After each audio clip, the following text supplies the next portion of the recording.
बस लोग देखते ही रह जाते थे। वहाँ के लोग भी बहुत सरल और सादे थे, लेकिन उस गांव में एक हवेली थी जिसके पास जाने से लोग कतराते थे, क्योंकि वहाँ वो थी। लगता है बारिश शुरू हो रही है। अरे जल्दी जल्दी चल स्वामी। हाँ हाँ चल रहा हूँ, लेकिन तू ये हवेली की तरफ क्यों ले जा रहा है भाई? अरे ये छोटा रास्ता है ना। हाँ ये बात तो है। चल जल्दी चल। लेकिन जैसे ही वो लोग हवेली के पास पहुँचे तो बारिश बहुत तेज हो गई और ओले भी गिरने लगे। हे भगवान, ओले गिरने लगे। अरे भैया मेरा तो सिर ही फूट जाएगा इन ओलों से। हाँ। अरे जल्दी कोई छत ढूंढ। अरे सामने वो हवेली है ना, इसमें चलते हैं चल। अरे नहीं नहीं भैया, उस हवेली में मत जा। अरे तुझे रुकना है तो रुक, लेकिन मैं तो जा रहा हूँ अंदर। मुझे चोट खाने का कोई शौक नहीं है, समझा?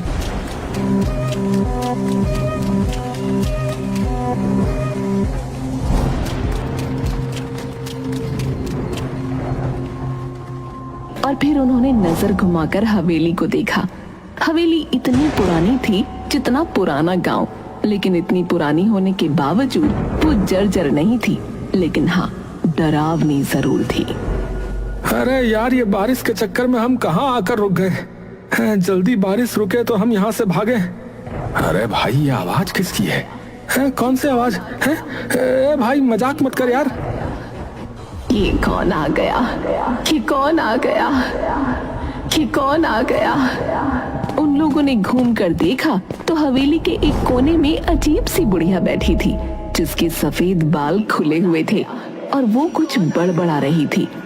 दोनों डर से कांप उठे और फौरन बाहर भागे। बाहर अभी भी ओले गिर रहे थे, लेकिन इस बार वो ओलों की चोट खाते हुए अपने घर की तरफ भाग गए। भैया राम, भैया लोग सही कहते हैं सोनी। अरे वहाँ कुछ है भैया। भैया मैं तो कसम खाता हूँ अब उस तरफ नहीं जाऊंगा भैया। पूरनपुर गांव में कुछ दिन बाद एक बड़ी अजीब घटना हुई। गांव में 4 नए लोग पहुंचे, एक नौजवान जोड़े के साथ 2 नौजवान लड़के और। अरे भाई आप लोग कौन हैं और इस गांव में कैसे आना हुआ? नमस्ते, मेरा नाम राजीव है, ये मेरी पत्नी रिया है और ये मेरे भाई हैं रमन और प्रेम। हम यहाँ अपनी हवेली को बेचने आए हैं जो गांव में पूरब में है। हाँ हवेली है भैया? कौन सी हवेली?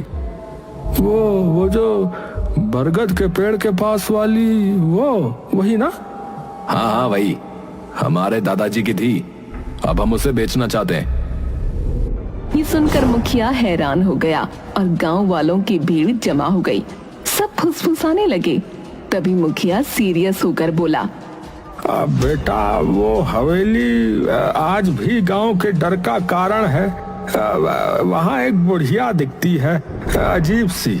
कोई नहीं जानता कि वो असली है या आत्मा है, कोई भूत है पता नहीं, या फिर हमारा वहम है। गांव में ऐसी अफवाहें आम होती हैं, हमने भी शहर में ऐसे किस्से खूब सुने। अगर वहाँ कोई बढ़िया होती तो अब तक किसी ने वीडियो बना लिया होता ना। मैं तो वहाँ की तस्वीरें इंस्टाग्राम पर डालूंगी, कौन डरता है भूत से। हम सब आज ही हवेली में जाकर देखेंगे और कल ही उसके कागज फाइनल कर लेंगे। रामू और स्वामी भी वहाँ खड़े थे। दोनों की आंखों में डर था, लेकिन आखिर वो बोल ही पड़े। भाई साहब मत जाइए, हमने अपनी आंखों से देखा है उसे। वो औरत इंसान नहीं लगती। हाँ उसके पास जाने से जान पे बनाती है। हाँ बता रहा। अगर वो हवेली मेरी है तो मुझे ही देखना चाहिए ना कि उसमें क्या है। ये कहकर वो चारों हवेली की ओर बढ़े। जैसे ही वो हवेली के पास पहुँचे, सबने उसे निहारा। हवेली पुरानी जरूर थी, लेकिन उसकी दीवारों पर एक अजीब किस्म की चमक थी। वाओ, ये हवेली तो किसी राजमहल जैसी लगती है। इतनी मजबूत दीवारें, कितनी भव्य है। यार ये बेचेंगे तो करोड़ों मिलेंगे भाई। चलो अंदर चलते हैं, मैं तो इसका वीडियो बना रहा हूँ। जैसे ही वो अंदर घुसे, एक ठंडी हवा का झोंका आया, जैसे किसी ने उन्हें छुआ हो, लेकिन चारों ने नजरअंदाज किया। अंदर का हॉल अब भी चमक रहा था, जैसे समय ने उसे छुआ ही ना हो। राजीव वहाँ खड़ा होकर बोला, सोचो यार, इतने बड़े हॉल में लोग रहते होंगे वाओ यार, serious? What? A royal life? लेकिन यार ये कैसी आवाज है? ये कौन आ गया? ये कौन आ गया? ये कौन आ गया? कोई बोल रहा है शायद। चलो उस तरफ चलते हैं, देखती हूँ कौन इतनी एक्टिंग कर रहा है। चारों उस कोने की ओर बढ़े, लेकिन वहाँ कुछ नहीं था। तभी चमगादड़ों का एक झुंड छत से निकला। रिया चीख पड़ी।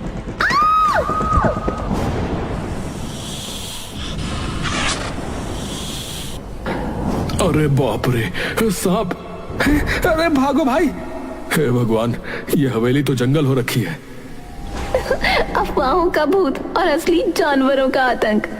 राजीव, रिया, रमन और प्रेम हवेली की सुंदरता और रहस्यमयी माहौल से प्रभावित होकर वहां से निकलने ही वाले थे कि अचानक हवेली के अंदर एक अंधेरे कोने में कुछ हिलता डुलता दिखा। सभी की निगाहें उस कोने की ओर मुड़ी। वहां एक औरत बैठी थी, उसी हवेली की वही रहस्यमयी बुढ़िया जिसकी बातें गांव वाले करते थे। खुले सफेद बाल, सूखी सिलवटों वाली त्वचा और पथराई आंखें। वो देखो, वहाँ कोई है। चलते हैं, ये वही बुढ़िया लगती है। नहीं यार, अब जब सामने दिख रही है तो बात करनी चाहिए। रिया साहस करके धीरे धीरे उस बुढ़िया के पास गई। जैसे ही वो पास पहुंची, बुढ़िया अचानक कांपती हुई खड़ी हो गई। आप कौन है? यहाँ क्या कर रही है? तुम लोग क्यों आए हो? यहाँ क्यों आए हो? यहाँ कोई नहीं आता, फिर तुम क्यों आए हो? हम इस हवेली को बेचने आए हैं। ये हमारे दादा की हवेली है। और आप? मैं खजाने की रखवाली कर रही हूँ। खजाना? हाँ, बहुत साल पहले मैंने इस हवेली में खजाना छुपाया था, पर अब याद नहीं कहाँ रखा है, कहाँ दफना दिया, समझ नहीं आता। बुढ़िया के खजाना शब्द ने चारों के मन में एक साथ बिजली की तरह लालच जगा दिया। उनकी आंखों में अब हवेली की कीमत से ज्यादा उस अदृश्य खजाने की चमक तैरने लगी। अगर ये खजाने की बात सच हुई तो हम करोड़पति बन सकते भाई। और जब खजाना मिल जाए, इस बुढ़िया को यहाँ से निकाल फेंकेंगे। डराने के अलावा करती क्या ये? बिल्कुल भाई, पहले मिठास फिर लात। हाँ, चलो खोजना शुरू करें। अम्मा, वो खजाना कहाँ है? क्या पता। वो सब लोग पूरी हवेली में खजाना ढूंढने लगे। बुढ़िया भी दीवारों को थपथपाती, जमीन को सूंघती, जैसे कुछ याद करने की कोशिश कर रही हो। लेकिन 4 घंटे तक पूरी हवेली छान मारने के बाद भी कुछ नहीं मिला। अब तो रात होने वाली है यार, कुछ नहीं मिला। शायद ये औरत पागल है। हम कल फिर आएंगे, तब तक आप याद करने की कोशिश करना कि वो खजाना कहाँ है। चारों लोग गांव लौट आए। गांव वालों को जब ये पता चला कि उन्होंने बुढ़िया से बात की और खजाने की भी बात सुनी, तो पूरा गांव भौचक्का रह गया। क्या तुमने उससे बात की? उसने सच में खजाने की बात कही? हम बरसों से डरते आए हैं उस हवेली से, और तुम लोग खजाना ढूंढ रहे हो? अगर सच में खजाना हुआ तो हम सबको फायदा होगा। फिर कल चलो हमारे साथ, अगर कोई खजाना मिला तो हिस्सा मिलेगा। गांव वाले पहले तो हिचकिचाए, लेकिन हिस्सा शब्द सुनकर उनकी आंखों में भी चमक आ गई। अगले दिन राजीव, रमन, प्रेम, रिया के साथ गांव के 10-12 लोग भी हवेली पहुंचे। वो देखो भाई, वही बुढ़िया। हे भगवान, मुझे यकीन नहीं हो रहा है मैं यहाँ वापस आ गया। चलो सब, आज इस हवेली का कोना कोना उलट डालो। चलो। लोगों ने हवेली के हर कोने को अच्छी तरह देखा, यहाँ तक कि बाहर बगीचे में खुदाई भी शुरू कर दी। कुछ घंटे बीते, लेकिन कहीं कुछ नहीं मिला। तभी रामू की नजर हवेली के पिछले हिस्से पर गई, जहाँ छत का एक हिस्सा टूट कर गिरा हुआ था। अरे ओ भैया, इधर आओ, देखो। अरे यहाँ कुछ है शायद। कहाँ? अरे ये मलबा हटाओ, इसके नीचे कुछ है। सबने मिलकर मलबा हटाया और नीचे एक पुराना पत्थर निकला, जो जमीन से अलग दिख रहा था। जैसे ही उसे हटाया गया, नीचे सीढ़ियां दिखाई दी, एक तहखाने की ओर जाने वाली। तहखाना? ये तो बिल्कुल फिल्मी सीन बन गया। चलो अंदर। वो लोग बारी बारी तहखाने में उतरे। तहखाने में घुप अंधेरा था, सीलन भरी हवा और मकड़ी के जाले। सबने अपनी मोबाइल की फ्लैश लाइट जलाकर जगह जगह टटोला। तभी रमन की नजर एक लोहे के पुराने संदूक पर पड़ी। ओ इधर देखो यार, कुछ मिला है, एक संदूक। अरे यार जल्दी निकालो इसे यार। संदूक भारी था, लेकिन गांव वालों की मदद से बाहर ले आया गया। जैसे ही बुढ़िया ने उसे देखा, वो पागलों की तरह झूमने लगी। मिल गया मेरा खजाना, मिल गया मेरा खजाना, मेरा खजाना। चारों लोग एक्साइटेड हो गए। अब उन्होंने फटाफट संदूक खोला, लेकिन उसके अंदर जो था वो देखकर सबकी रूह कांप गई। ये क्या है? ये तो किसी बच्चे का कंकाल है। चारों तुरंत पीछे हट गए, लेकिन बुढ़िया संदूक को पकड़कर बैठ गई और उसकी आंखों से आंसू बहने लगे। ये क्या है? तुमने तो कहा था खजाना है। जवाब दो, ये क्या है? बताती हूँ, सारा सच बताती हूँ। बुढ़िया ने बताना शुरू किया कि उसका नाम गौरी था। एक समय में जवान, सुंदर और भोली भाली गौरी अपने पति और ससुर के साथ इस हवेली में रहती थी। पर किसे पता था कि जिस घर को वो स्वर्ग समझती थी, वो एक दिन उसका नर्क बन जाएगा। बाबूजी, वो आपकी बहू ना माँ बन गई। देखिए बेटी हुई है, कितनी सुंदर है ना।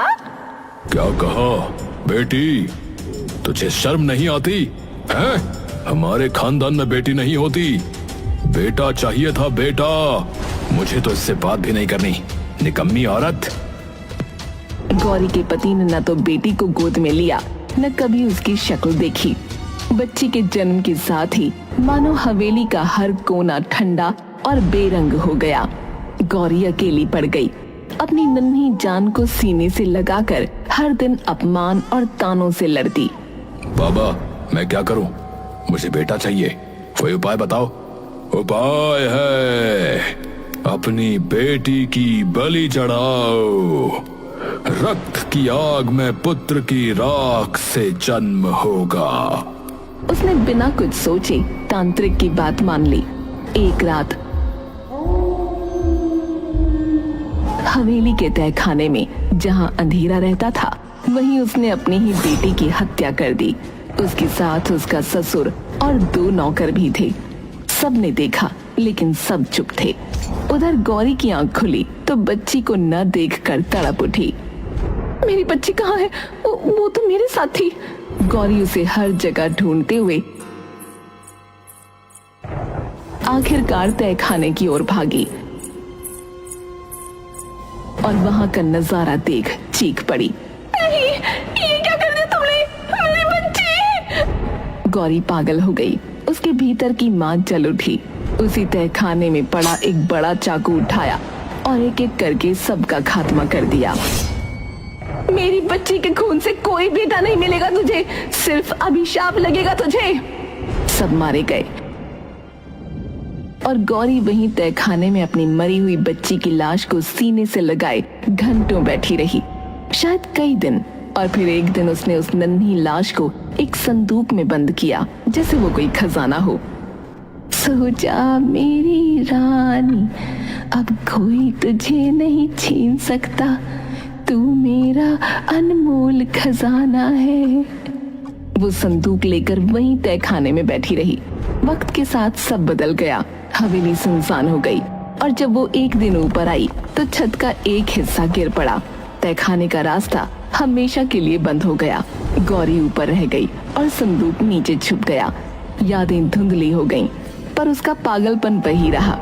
गौरी की आंखों से आंसू झर रहे थे। सामने बैठे राजीव, रिया, रमन और प्रेम सन्न थे, जैसे किसी ने उनकी जुबान छीन ली हो। ये सब सच है? हाँ, ये मेरा खजाना है, मेरी बेटी, मेरी जान, मेरी दुनिया। पागल औरत, ये खजाना है? हड्डियां और सड़ती यादें हैं? राजीव उस संदूक को लात मारकर दूर फेंक देता है। ये देखकर उस बुढ़िया को बहुत तेज गुस्सा आ गया। वो पागलों की तरह चिल्लाने लगी, नहीं, ये मेरी बच्ची है। तेरी हिम्मत कैसे हुई मेरी बच्ची को लात मारने की? वो पगलाई हुई औरत अब उस संदूक को गोद में लेकर हवेली के अंदर की ओर भागी। उसकी चीखें हवेली की दीवारों से टकराकर लौट रही थीं। खजाना, मेरी बेटी, मुझसे कोई नहीं छीन सकता। अरे अब बहुत हो गया, पागल औरत ने दिमाग खराब कर दिया है। इसको निकालो यहाँ से, फिर इस हवेली को बेच डालते हैं। चलो। हाँ यार, खजाना तो निकला नहीं, अब हवेली बेचेंगे, चलो। सबने सोचा कि किसी भी तरह बुढ़िया को पकड़कर बाहर फेंक देंगे, लेकिन उन्हें नहीं पता था कि ये इतना भी आसान नहीं होगा। वो लोग हवेली के अंदर की तरफ जाते हैं तो अचानक राजीव फर्श पर बिछे कालीन पर पैर रखता है और गड्ढे में गिर जाता है जो कालीन से ढका था। राजीव, कहाँ गए तुम? ये क्या हो रहा है? ये सब उस पगली औरत का जाल है। अरे भागो यहाँ से भैया। रिया एक कमरे में भागती है, लेकिन वहाँ का दरवाजा बंद हो जाता है और अंदर से सैकड़ों चूहे निकल आते हैं। रिया चीखने लगती है। उधर प्रेम जैसे तैसे भागता है, लेकिन गलियारे में फिसल जाता है क्योंकि फर्श पर तेल फैला हुआ था। तुम लोग मेरा खजाना नहीं छीन सकते। बुढ़िया अपने बिछाए जालों से बहुत खुश थी, पर उसी समय गांव के और लोग भी वहां पहुंच गए। उन्होंने सब कुछ देखा और एक साथ मिलकर बुढ़िया को पकड़ने की कोशिश की। अरे अब बस, तुमने बहुत डर फैलाया, अब तुम्हें रुकना होगा। बहुत संघर्ष के बाद बुढ़िया को पकड़ लिया गया। राजीव उठ खड़ा हुआ और बोला, मैं पुलिस बुलाता हूँ। हाँ, ये औरत पागल है, हमें मारना चाहती थी।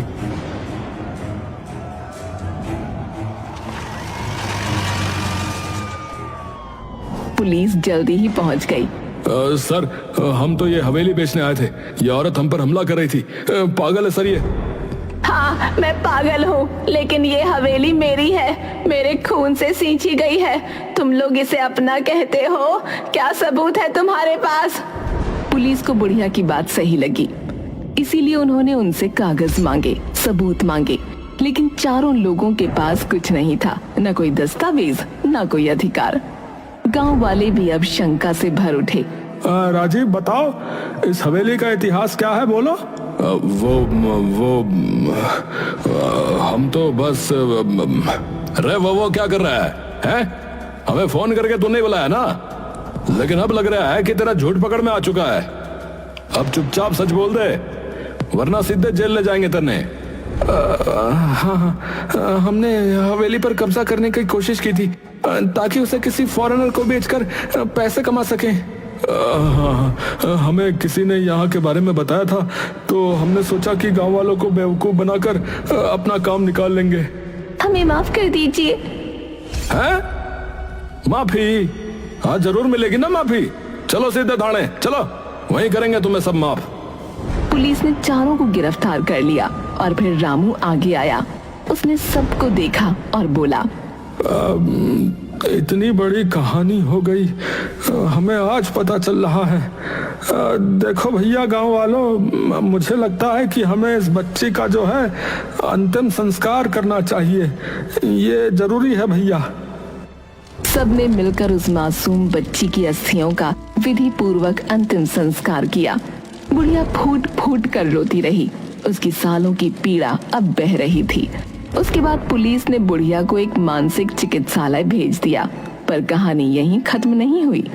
गांव वालों ने उस हवेली को एक बालिका विद्यालय में बदल दिया।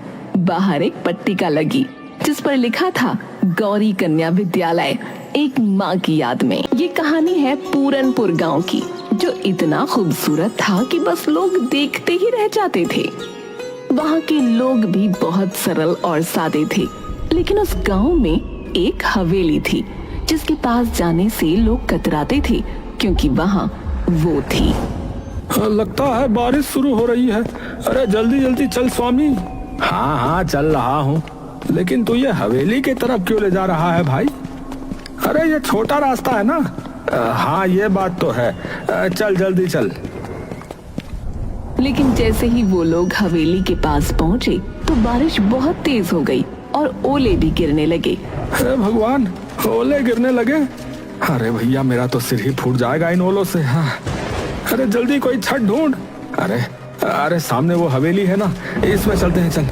अरे नहीं नहीं भैया, उस हवेली में मत जा। अरे तुझे रुकना है तो रुक, लेकिन मैं तो जा रहा हूँ अंदर। मुझे चोट खाने का कोई शौक नहीं है, समझा?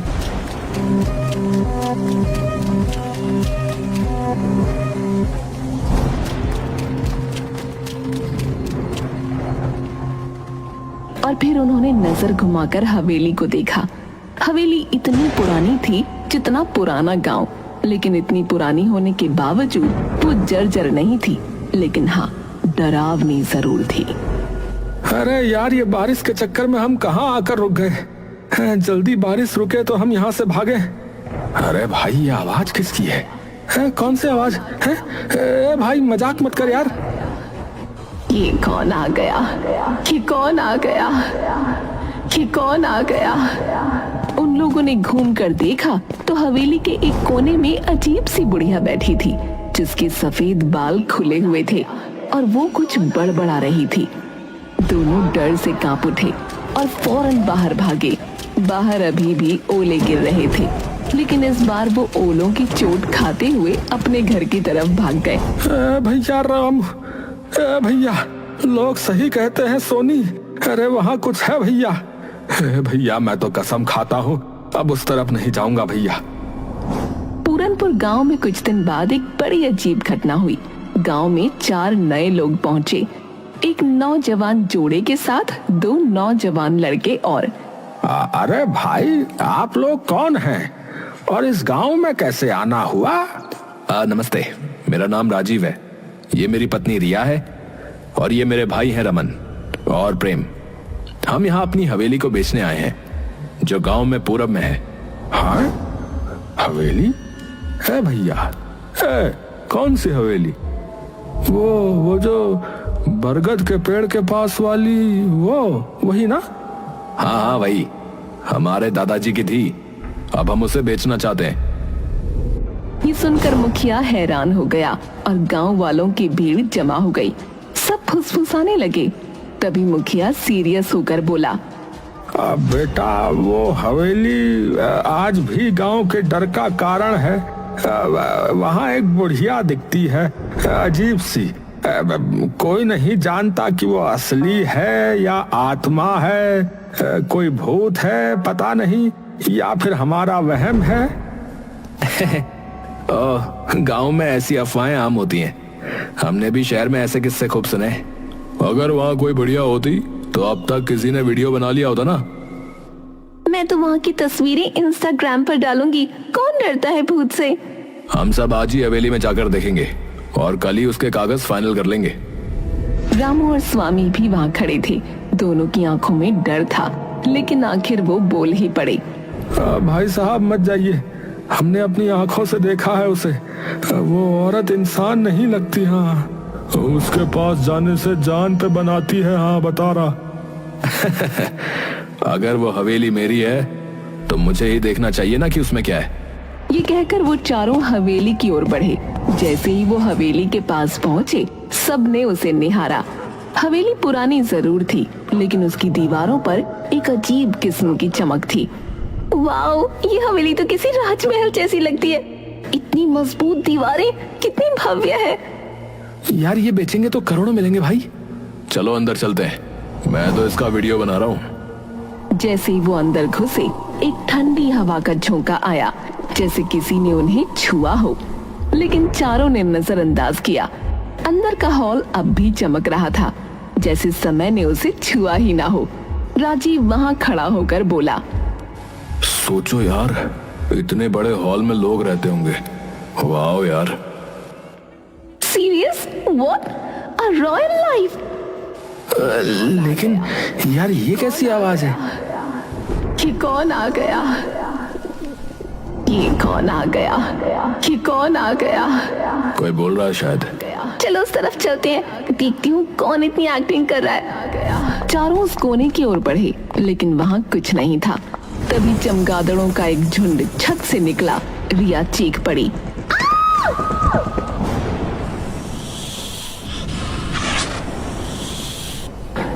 अरे बाप रे, सांप! अरे भागो भाई! हे भगवान, ये हवेली तो जंगल हो रखी है। अफवाहों का भूत और असली जानवरों का आतंक।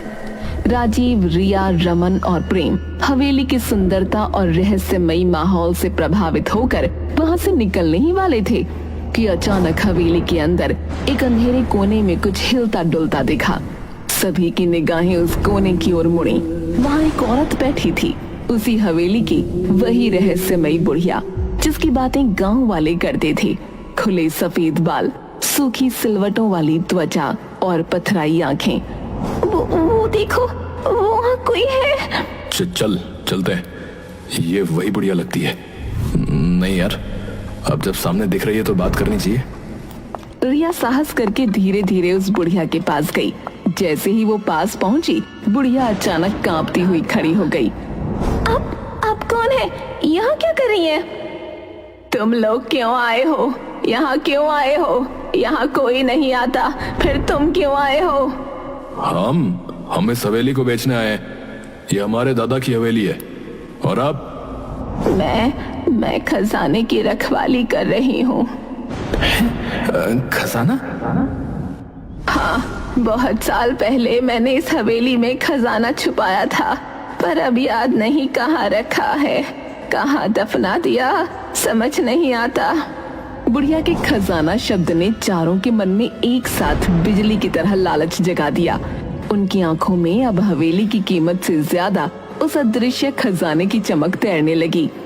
अगर ये खजाने की बात सच हुई तो हम करोड़पति बन सकते भाई। और जब खजाना मिल जाए, इस बुढ़िया को यहाँ से निकाल फेंकेंगे। डराने के अलावा करते क्या ये? बिल्कुल भाई, पहले मिठास फिर लात। हाँ, चलो खोजना शुरू करें। अम्मा, वो खजाना कहाँ है? क्या पता। वो सब लोग पूरी हवेली में खजाना ढूंढने लगे। बुढ़िया भी दीवारों को थपथपाती, जमीन को सूंघती, जैसे कुछ याद करने की कोशिश कर रही हो। लेकिन 4 घंटे तक पूरी हवेली छान मारने के बाद भी कुछ नहीं मिला। अब तो रात होने वाली है यार, कुछ नहीं मिला। शायद ये औरत पागल है। हम कल फिर आएंगे, तब तक आप याद करने की कोशिश करना कि वो खजाना कहाँ है। चारों लोग गांव लौट आए। गांव वालों को जब ये पता चला कि उन्होंने बुढ़िया से बात की और खजाने की भी बात सुनी, तो पूरा गांव भौचक्का रह गया। क्या तुमने उससे बात की? उसने सच में खजाने की बात कही? हम बरसों से डरते आए हैं उस हवेली से, और तुम लोग खजाना ढूंढ रहे हो? अगर सच में खजाना हुआ तो हम सबको फायदा होगा। फिर कल चलो हमारे साथ। अगर कोई खजाना मिला तो हिस्सा मिलेगा। गांव वाले पहले तो हिचकिचाए, लेकिन हिस्सा शब्द सुनकर उनकी आंखों में भी चमक आ गई। अगले दिन राजीव, रमन, प्रेम, रिया के साथ गांव के 10-12 लोग भी हवेली पहुंचे। वो देखो भाई, वही बुढ़िया। हे भगवान, मुझे यकीन नहीं हो रहा है, मैं यहाँ वापस आ गया। चलो सब, आज इस हवेली का कोना कोना उलट डालो। चलो। लोगों ने हवेली के हर कोने को अच्छी तरह देखा, यहाँ तक कि बाहर बगीचे में खुदाई भी शुरू कर दी। कुछ घंटे बीते, लेकिन कहीं कुछ नहीं मिला। तभी रामू की नजर हवेली के पिछले हिस्से पर गई, जहाँ छत का एक हिस्सा टूट कर गिरा हुआ था। अरे ओ भैया, इधर आओ, देखो। अरे यहाँ कुछ है शायद। कहाँ? अरे ये मलबा हटाओ, इसके नीचे कुछ है। सबने मिलकर मलबा हटाया और नीचे एक पुराना पत्थर निकला, जो जमीन से अलग दिख रहा था। जैसे ही उसे हटाया गया, नीचे सीढ़ियां दिखाई दी, एक तहखाने की ओर जाने वाली। तहखाना? ये तो बिल्कुल फिल्मी सीन बन गया। चलो अंदर। वो लोग बारी बारी तहखाने में उतरे। तहखाने में घुप अंधेरा था, सीलन भरी हवा और मकड़ी के जाले। सबने अपनी मोबाइल की फ्लैश लाइट जलाकर जगह जगह टटोला। तभी रमन की नजर एक लोहे के पुराने संदूक पर पड़ी। ओ इधर देखो यार, कुछ मिला है, एक संदूक। अरे यार जल्दी निकालो इसे यार। संदूक भारी था, लेकिन गांव वालों की मदद से बाहर ले आया गया। जैसे ही बुढ़िया ने उसे देखा, वो पागलों की तरह झूमने लगी। मिल गया मेरा खजाना, मिल गया मेरा खजाना। मेरा खजाना। चारों लोग एक्साइटेड हो गए। अब उन्होंने फटाफट संदूक खोला, लेकिन उसके अंदर जो था वो देखकर सबकी रूह कांप गई। ये क्या है? ये तो किसी बच्चे का कंकाल है। चारों तुरंत पीछे हट गए, लेकिन बुढ़िया संदूक को पकड़कर बैठ गई और उसकी आंखों से आंसू बहने लगे। ये क्या है? तुमने तो कहा था खजाना है। जवाब दो, ये क्या है? बताती हूँ, सारा सच बताती हूँ। बुढ़िया ने बताना शुरू किया कि उसका नाम गौरी था। एक समय में जवान, सुंदर और भोली भाली गौरी अपने पति और ससुर के साथ इस हवेली में रहती थी। पर किसे पता था कि जिस घर को वो स्वर्ग समझती थी वो एक दिन उसका नर्क बन जाएगा। बाबूजी, वो आपकी बहू ना माँ बन गई। देखिए, बेटी हुई है, कितनी सुंदर है ना। क्या कहा बेटी? तुझे शर्म नहीं आती है? हमारे खानदान में बेटी नहीं होती, बेटा चाहिए था, बेटा। मुझे तो इससे बात भी नहीं करनी, निकम्मी औरत। गौरी के पति ने न तो बेटी को गोद में लिया, न कभी उसकी शक्ल देखी। बच्ची के जन्म के साथ ही मानो हवेली का हर कोना ठंडा और बेरंग हो गया। गौरी अकेली पड़ गई, अपनी नन्ही जान को सीने से लगाकर हर दिन अपमान और तानों से लड़ती। बाबा, मैं क्या करूं? मुझे बेटा चाहिए, कोई उपाय बताओ। उपाय है, अपनी बेटी की बलि चढ़ाओ। रक्त की आग में पुत्र की राख से जन्म होगा। उसने बिना कुछ सोचे तांत्रिक की बात मान ली। एक रात हवेली के तहखाने में जहां अंधेरा रहता था, वहीं उसने अपनी ही बेटी की हत्या कर दी। उसके साथ उसका ससुर और 2 नौकर भी थे। सबने देखा, लेकिन सब चुप थे। उधर गौरी की आंख खुली तो बच्ची को न देखकर तड़प उठी। मेरी बच्ची कहाँ है? वो तो मेरे साथ थी। गौरी उसे हर जगह ढूंढते हुए आखिरकार तहखाने की ओर भागी और वहां का नजारा देख चीख पड़ी। नहीं, ये क्या कर दिया तुमने? मेरी बच्ची! गौरी पागल हो गई। उसके भीतर की मां जल उठी। उसी तहखाने में पड़ा एक बड़ा चाकू उठाया और एक एक करके सबका खात्मा कर दिया। मेरी बच्ची के खून से कोई बेटा नहीं मिलेगा तुझे, सिर्फ अभिशाप लगेगा तुझे। सब मारे गए और गौरी वहीं तहखाने में अपनी मरी हुई बच्ची की लाश को सीने से लगाए घंटों बैठी रही, शायद कई दिन। और फिर एक दिन उसने उस नन्ही लाश को एक संदूक में बंद किया, जैसे वो कोई खजाना हो।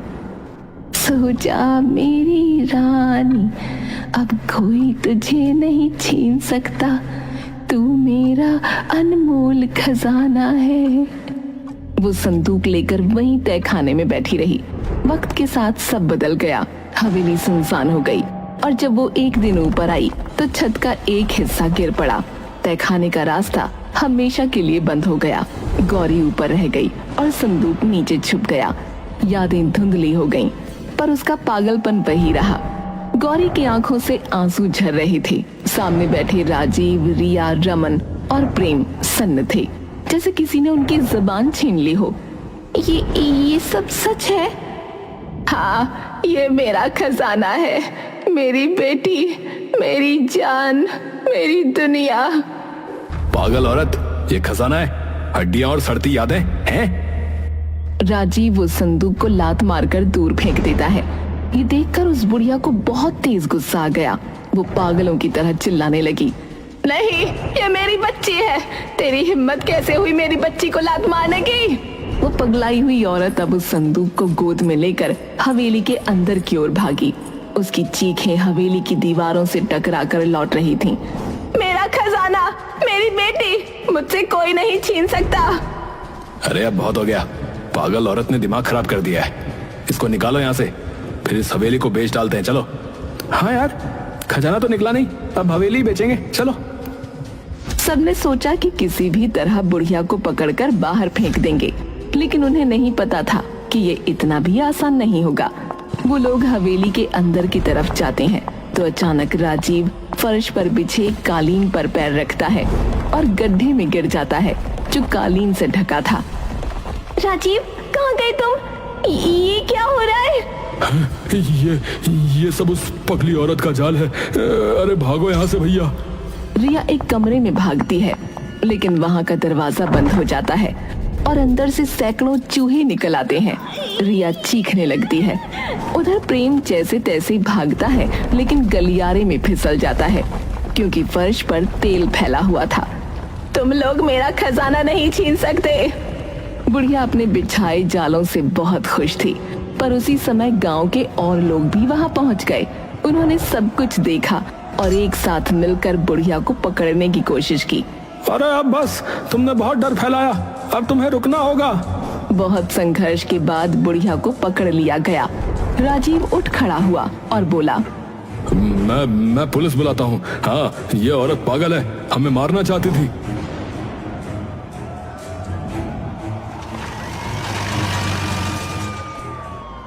पुलिस जल्दी ही पहुंच गई।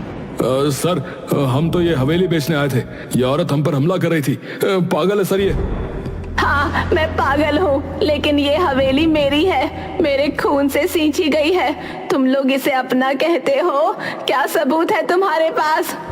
पुलिस को बुढ़िया की बात सही लगी, इसीलिए उन्होंने उनसे कागज मांगे, सबूत मांगे, लेकिन चारों लोगों के पास कुछ नहीं था, न कोई दस्तावेज, न कोई अधिकार। गांव वाले भी अब शंका से भर उठे। राजीव बताओ, इस हवेली का इतिहास क्या है, बोलो। वो हम तो बस अरे वो क्या कर रहा है? हमें फोन करके तू नहीं बुलाया ना, लेकिन अब लग रहा है कि तेरा झूठ पकड़ में आ चुका है। अब चुपचाप सच बोल दे, वरना सीधे जेल ले जाएंगे तेने। हाँ, हमने हवेली पर कब्जा करने की कोशिश की थी ताकि उसे किसी फॉरेनर को बेचकर पैसे कमा सकें। हमें किसी ने यहाँ के बारे में बताया था, तो हमने सोचा कि गांव वालों को बेवकूफ बनाकर अपना काम निकाल लेंगे। हमें माफ कर दीजिए। हैं? माफी? हाँ, जरूर मिलेगी ना माफी। चलो सीधे थाने चलो, वहीं करेंगे तुम्हें सब माफ। पुलिस ने चारों को गिरफ्तार कर लिया और फिर रामू आगे आया। उसने सबको देखा और बोला, इतनी बड़ी कहानी हो गई, हमें आज पता चल रहा है। देखो भैया, गांव वालों, मुझे लगता है कि हमें इस बच्ची का जो है अंतिम संस्कार करना चाहिए, ये जरूरी है भैया। सबने मिलकर उस मासूम बच्ची की अस्थियों का विधि पूर्वक अंतिम संस्कार किया। बुढ़िया फूट फूट कर रोती रही, उसकी सालों की पीड़ा अब बह रही थी। उसके बाद पुलिस ने बुढ़िया को एक मानसिक चिकित्सालय भेज दिया, पर कहानी यहीं खत्म नहीं हुई। गांव वालों ने उस हवेली को एक बालिका विद्यालय में बदल दिया। बाहर एक पट्टिका लगी जिस पर लिखा था गौरी कन्या विद्यालय, एक माँ की याद में। ये कहानी है पूरनपुर गांव की, जो इतना खूबसूरत था कि बस लोग देखते ही रह जाते थे। वहाँ के लोग भी बहुत सरल और सादे थे, लेकिन उस गांव में एक हवेली थी जिसके पास जाने से लोग कतराते थे, क्योंकि वहाँ वो थी। लगता है बारिश शुरू हो रही है। अरे जल्दी जल्दी चल स्वामी। हाँ हाँ, चल रहा हूँ, लेकिन तू ये हवेली की तरफ क्यों ले जा रहा है भाई? अरे ये छोटा रास्ता है ना। हाँ, ये बात तो है। चल जल्दी चल। लेकिन जैसे ही वो लोग हवेली के पास पहुँचे तो बारिश बहुत तेज हो गई और ओले भी गिरने लगे। हे भगवान, ओले गिरने लगे। अरे भैया, मेरा तो सिर ही फूट जाएगा इन ओलों से। हाँ, अरे जल्दी कोई छत ढूंढ।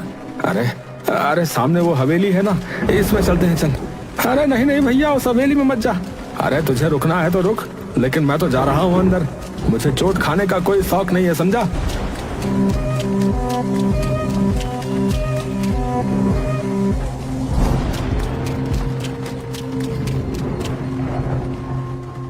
और फिर उन्होंने नजर घुमाकर हवेली को देखा।